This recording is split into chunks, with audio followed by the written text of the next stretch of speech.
Caribbean nations, not the CDC, are writing the rules for a safe return to cruising.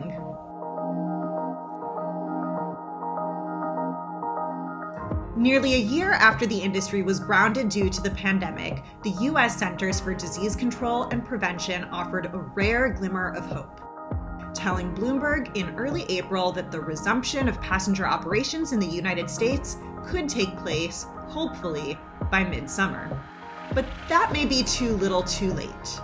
By the time the CDC cracked open the window, many cruise lines, fed up with waiting, had already decided to ditch the US entirely, at least for their busiest summer season, and move their lucrative industry offshore. In 2019, the US cruise industry supported almost 450,000 jobs and contributed some $56 billion to the economy.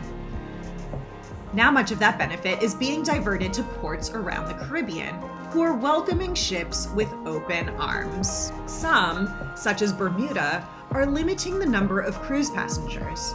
On that island, only 3,000 visitors can disembark weekly.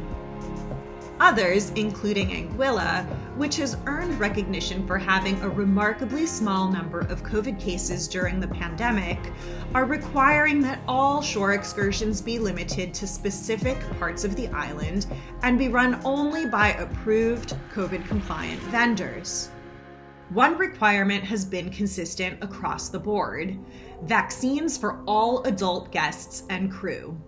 Nearly every major cruise line is on board.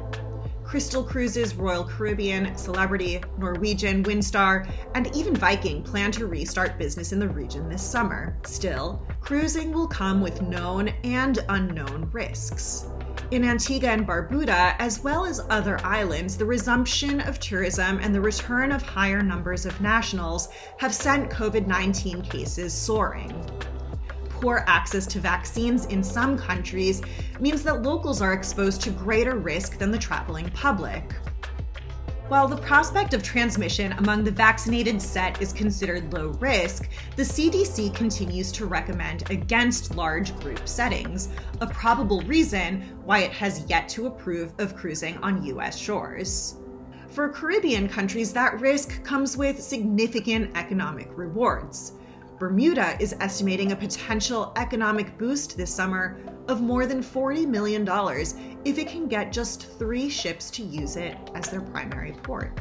That's far short of the $170 million it makes from cruising in a normal year, but it's better than nothing. St. Martin is also hosting ships that might normally sail from Miami and Fort Lauderdale. The Dutch territory welcomed 1.6 million cruise passengers in 2019. And it's eager to get back to business. All 5 Caribbean nations hosting ships are requiring vaccines, forcing the hands of cruise lines that were not already planning to do so.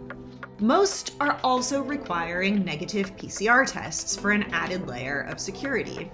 In some places, like Bermuda, anyone that tests positive will stay on the island in specified quarantine accommodations for 14 days with care from a local doctor appointed by the cruise line.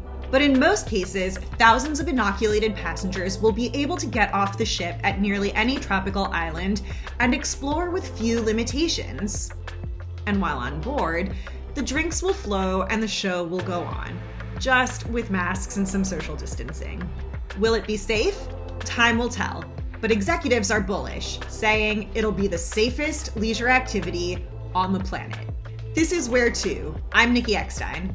For more on this story and others like it, follow us on your favorite platforms.